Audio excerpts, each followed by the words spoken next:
Hello and welcome to this episode of Al's Garage. This is a real short one, and it's focused on the hardware that we had to acquire for our 1943 Willys MB project.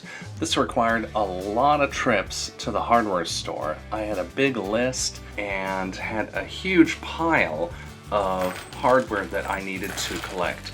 Now, once I determined what I needed to get and actually went out to the hardware store multiple times to get it, I then took a lot of these bolts and took a belt sander and sanded the, real late model markings smooth. It's not a huge deal, but I always like seeing a Jeep where when you look at the bolt heads, they don't have, modern markings on them. Just having them flat is better than nothing, with no markings, in my opinion.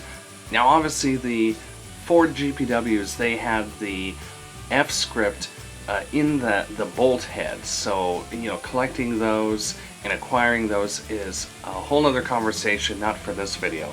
But I just wanted to show the process that I did. I took each part and determined what I needed, wrote it down. It's such a mundane thing, but it is important to outline that, it did take a lot of time to secure all this stuff. And once I was done with the belt sander, I took a piece of cardboard and punched a bunch of holes in it so that I could add these bolts to it. It'll make it 100% easier when I am painting this.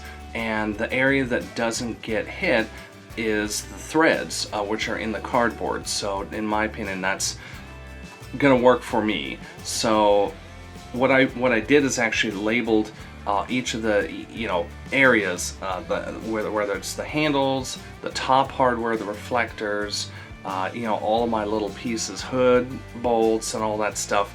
And then I put tape over the cardboard so that once I painted everything and was done with that, then I could just lift that tape off and know exactly where each set of bolts will go once I start putting this back together. It was a way that I did it that made sense to me as far as this restoration. You want to make sure that when you're doing something like this, that when it comes time to put it back together, that it is as easy a process as possible. So just figured I'd share that little process here. But once all the bolts have been added and labeled, it'll leave us with a nice, clean, flat surface that's now ready to paint. Thanks for watching. We'll see you next time.